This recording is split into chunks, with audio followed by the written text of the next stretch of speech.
Hey, what's up, guys? Jimmy Smith, post UFC 250 breakdown.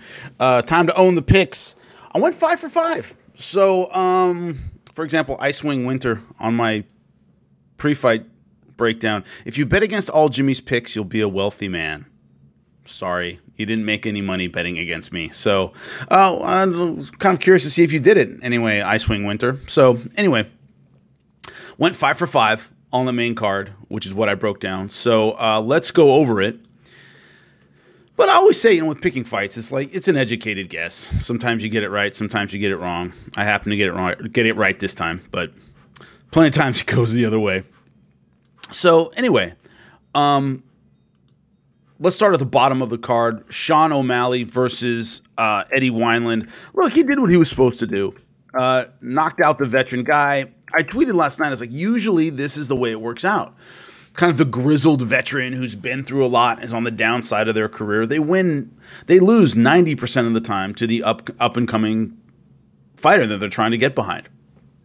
And then somebody pointed out Anthony Smith, Glover Teixeira. Yeah, that's the 10%. 9 times out of 10, the Anthony Smiths win that fight. And this time it was Sean O'Malley. Beautiful walk-off shot. The guy has great timing. He has great range, really good power. Wineland did the best he could, made a fight out of it until that big shot, but beautiful stuff from Sean O'Malley. This is what he was supposed to do. That's what most people expected, and that's exactly what happened. Put your money anywhere else. Not a smart bet, in my opinion. But what's next for Sean O'Malley? Top 15, top 10 guy. I mean, that's your I would say top 15. Simply because when you have a guy who's got a lot of hype behind him, fans like him, he's entertaining, you saw the hair and all that stuff, he's a showman, exciting style. You do not want him to run into a buzzsaw early and lose a bunch of that juice that he's got. Some people, and I'll discuss it obviously when I get to the fight, but we're talking about him versus Cody Garbrandt. I was like, you don't do that yet. The way Cody Garbrandt throws punches, you don't want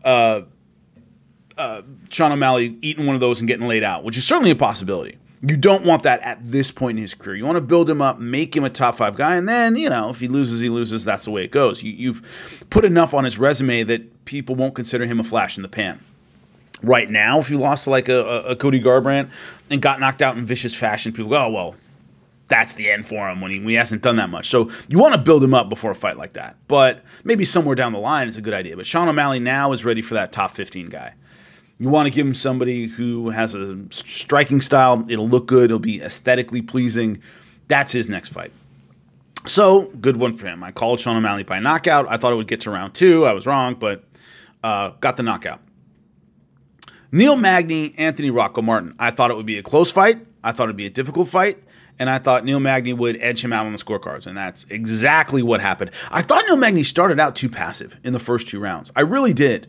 You could see immediately, as soon as they squared off, this was the first fight of the night where I kind of realized how small that octagon is. I knew how small it was intellectually, but when I saw Neil Magny and Martin get into that octagon and really start throwing, I was like, man, this thing's small. There's not a lot of room, and as Neil Magny was kind of trying to angle the outside and tick-tock and moving around and stuff, he kept running into the fence. And I thought, man, I thought that was the wrong strategy to have in that environment. Where you're a rangy guy, yeah, but claim the center a little bit and make him go through your jab. And he wasn't doing that. He was playing the outside a lot. And I thought that was a really passive approach to use. And with the octagon size, it's hard. It's a difficult strategy to pull off. So I thought he was too passive in the first 2 rounds. And then he really went after him in round 3, hurt him a couple times. I thought if he had started that strategy in the first round or second round, he might have been able to finish him before the end. Because when he turned it on and went after Martin, now Martin did run out of gas a bit in round 3, I thought he had a lot of success. And so I was wondering in the first couple rounds, why he doesn't step forward a little bit, maybe test what this guy's got, see if he can handle a bit more of a brawl, a bit more of an offensive war, because in round 3, he couldn't handle it at all. And it's like when Neil Magny turned that switch, he had him. But, he started that strategy a little late and left it to the judges. It could have gone the other way. So Neil Magny gets out with a split decision victory. That's what I predicted happening. And what's next for him? It wasn't a great performance. This is an awkward guy. When I broke this down, I said both guys have kind of an awkward style. You don't expect a fantastic finish against either guy generally, although there have been some against Neil Magny. Probably the same thing. Probably, oh God, what did somebody mention? Tyron Woodley, Neil Magny. And I was like, I don't hate that. I don't hate that. It might not be aesthetically great, but I see something like that. A former big name on the way down or another contender on the way up, something like that for Neil Magny. He's never broken through to that contender status, and I don't see this fight doing that. So it's going to take a couple more, and they got to be great performances to do that. So good win for Neil Magny. Aljamain Sterling versus Corey Sandhagen. Look, I called Aljamain Sterling to win this one. This was the one I was most on the line about, that I was most hesitant about, that I was most unsure about, and he blew him away.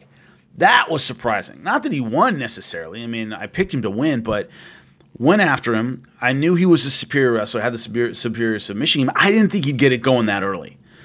Got the body lock behind him, jumped up, took his back, and rear naked choke. I was blown away by the speed. I was blown away by the ability to get this fight that everybody, to most people, this was kind of the uncrowned main event. This was the fight most people were looking forward to the most, was Aljamain Sterling, Corey Sandhagen. And Sterling blew him away. And that was super surprising. And you saw once he got behind him, the stretch he put on his back and his spine, the hip pressure. That's how you do it. People ask about the rear naked choke all the time, why it works in some instances and why somebody can't get it in other instances. It comes from the hips. It comes from having your opponent stretched out and flat and arching his back. That's when you get the neck. If you're just tenacious with the hands, a lot of times you won't get it if your hips aren't in the right position. Neil Magny, with that build and that height, I'm sorry, not Neil Magny, Aljamain Sterling, as soon as he had the back with those legs and the strength he had, just stretched him out and got the rear naked choke. Beautiful stuff. You saw Sandhagen tap kind of like this and then go out. And the referee had to explain it to him what happened. He was confused in the center, but great stuff. I mean, if Aljamain Sterling doesn't get a title shot off of this, I don't know what to tell you. They might never give him one, because this was supposed to be fight of the night, razor thin, very, very close. I thought Sterling would win by decision. Corey Sandhagen, incredibly tricky and versatile and great scrambles and incredibly talented, great striker, and Sterling handled him as easily as you could possibly imagine a fighter of this caliber getting handled. And so if he doesn't get a title shot off this, I don't know what to tell you. They just hate him, and they're never going to give him one, because this was one of the best performances of the night. In a night with great knockouts and all this, we'll talk about the main event, of course, but these walk-away knockouts, I think this might be the best performance of the night considering who he was fighting. So great stuff for Aljamain Sterling. I thought he'd win by decision. He wins by rear naked choke in the first round, a minute and a half in. That's amazing. Cody Garbrandt, Rafael Assunção. So a lot of people were asking me, would this be knockout of the night or Sean O'Malley knockout of the night? That's a tough one, because this was an amazing knockout. Really fun stuff. But Assunção took the center. Cody Garbrandt, very, very patient. It was very ticky-tack in the beginning, just little tiny movements, and Cody Garbrandt doing good work with the leg kick, but Rafael Assunção, real speed, excellent with his counters, wasn't rushing anything either, throwing good combinations. And then Cody Garbrandt, last second of round 2, slip and rip. It's the first thing you teach you in boxing. One of the first things you teach is make them miss, make them pay. Do not allow an opponent to come at you and not land a punch and you don't hit him with something. That's wasted time. You're allowing your opponent in for no reason. And Cody Garbrandt, you saw that slip, load, boom. Every slip and every defensive action is a chance for you to load your offense. When you slip, you load, and then you unload. And that's exactly what he did perfectly. So he gets back on track. What did he show us? He still has power, of course, still has nice boxing, but his composure in this fight. I was wondering if his fight IQ would catch up. If his fight IQ catches up, he's a contender at 135. He can get right back to where he was. If he can just make better in-fight decisions. And in this fight, he made great decisions. He was very, very patient, didn't rush anything, didn't get caught up in any kind of brawl, didn't go after Assunção trying to knock his head off and get counterpunched. He was the counterpuncher in that final shot. So I think we saw everything we needed from Cody Garbrandt. Obviously not to get a title shot immediately, but to be up amongst the elite, especially as the next champion. You know he can get there. He has the physical tools. He has the skills. Excellent performance by Cody Garbrandt. and I think that was the story of the night, is the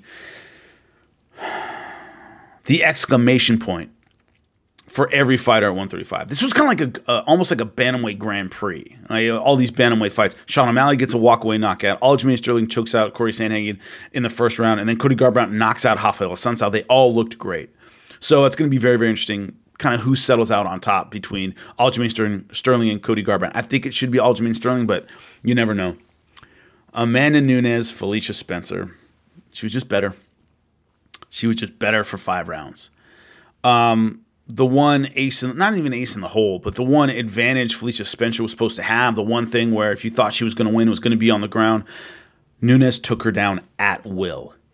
At will. Snatched single leg, pulled her right to the ground.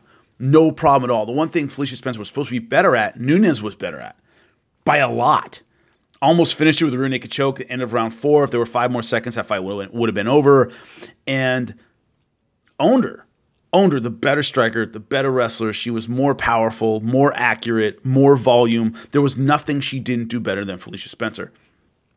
Now, I said at the end of round 4, I don't think we need to see a round 5 of this. If I were the corner, I would. Now, obviously, I want to hear what you guys say about it. And it's always a very passionate topic about when to stop fights. She was so clearly outclassed. Was she taking an Anthony Smith Glover to share a level beating? No, she wasn't taking that. But it was a beating. It was a beating, and she was so clearly outmatched. There was no way she was going to get back in it. She's getting beat up for, by the end of the 4th round, I thought no reason. Like, look, she's not going to win in round 5. I would have considered stopping this fight. I understand letting her keep going in that, once again, she wasn't getting that career-ending kind of beatdown, but it was a beatdown regardless.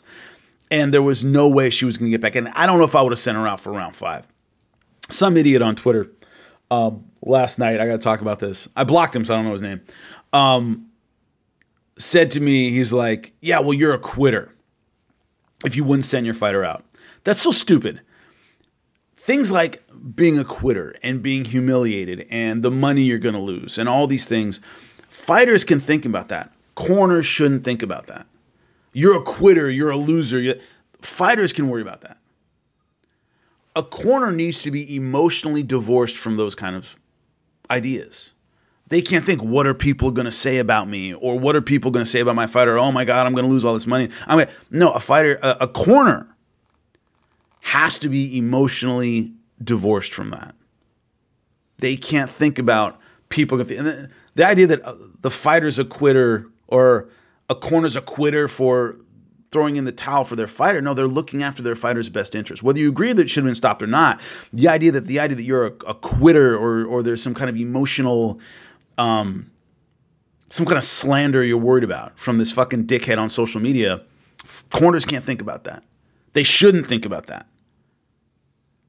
They should be only concerned about the health and welfare of their fighter in that fight and in the future. That's it. So that was one of the dumbest things I've ever seen. Well, yeah, you'd stop that because you're a quitter. And I went, what does the fighter being a quitter have to do with the corner stopping the fight? And the corner shouldn't think of, people are going to think I'm a quitter. I'm not quitting. I'm making my fighter quit. I'm giving up for them. I'm not allowing them and their ego and their concerns to get in the way of their future health. That's what a corner's for. Now, this dickhead probably never cornered anybody in his life. But that's the idea, that I'll take that bullet. Right? That's what a corner's for. I'll take that bullet. I'll take that shot. Throw me under the bus at the press conference. I wanted to keep going. My corner stopped the fight. Yes. The corner should have the balls to take those bullets. They should have the guts to take that criticism, whatever it is, and take it away from their fighter. That's what you're doing. You're saying to your fighter, quitting isn't your choice. I am stopping this fight. It's on me. And, a lot of times fighters in MMA don't have that in them. And they have it much more in boxing. But it's much more a part of boxing history than it is MMA history.